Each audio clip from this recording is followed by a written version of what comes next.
ഇനിയിപ്പോൾ ക്രിസ്മസ് ആയിട്ട് ക്ലേ വെച്ച് ഒരു വർക്ക് ചെയ്യാതായിരിക്കുന്ന മോശമല്ലേ? അപ്പം ഞാൻ പറഞ്ഞു വന്ന ഇത്രേ ഉള്ളൂ. ക്രിസ്മസ് ടൈമിൽ നമ്മൾ പെയിന്റിങ്സ് കുറേ ചെയ്തു, നേച്ചർ ചെയ്തു, അതുപോലെ തന്നെ ക്രിസ്മസ് കാർഡ് വരെ ഉണ്ടാക്കി. പക്ഷേ ഉണ്ടല്ലോ, ഇതുവരെ എൻ്റെ ഈ ചാനലിൽ ക്ലേ വെച്ച് ഒരു വീഡിയോ ഞാൻ ക്രിയേറ്റ് ചെയ്തിട്ടില്ല. സംഭവം ക്ലേ വെച്ച് അത്ര എക്സ്പേർട്ട് ആണോ എന്ന് ചോദിച്ചു കഴിഞ്ഞാൽ ഞാൻ അത്ര എക്സ്പേർട്ട് അല്ല.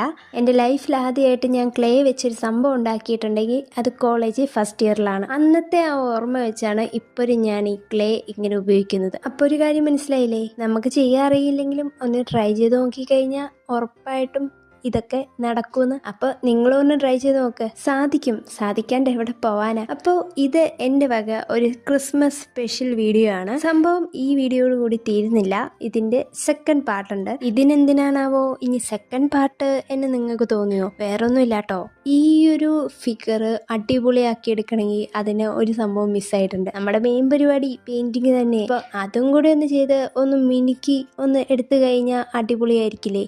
അപ്പോൾ നിങ്ങൾക്ക് ആർക്കെങ്കിലും ഗിഫ്റ്റൊക്കെ കൊടുക്കുകയാണെങ്കിൽ ജസ്റ്റ് ഒന്ന് ചെയ്ത് നോക്ക്. നമുക്ക് സാധാ ഷോപ്പിൽ കിട്ടുന്ന ക്ലേ തന്നെയാണ് കേട്ടോ. അപ്പോൾ ഈ വീഡിയോ ഇഷ്ടമായെങ്കിൽ ഉറപ്പായിട്ടും ഒരു ലൈക്ക് തരണേ. അതുപോലെ തന്നെ സബ്സ്ക്രൈബ് ചെയ്ത് വെച്ചോ, ഉച്ചയ്ക്ക് അടുത്ത വീഡിയോ വരുന്നതായിരിക്കും. അപ്പോൾ എല്ലാവർക്കും മെരി ക്രിസ്മസ്.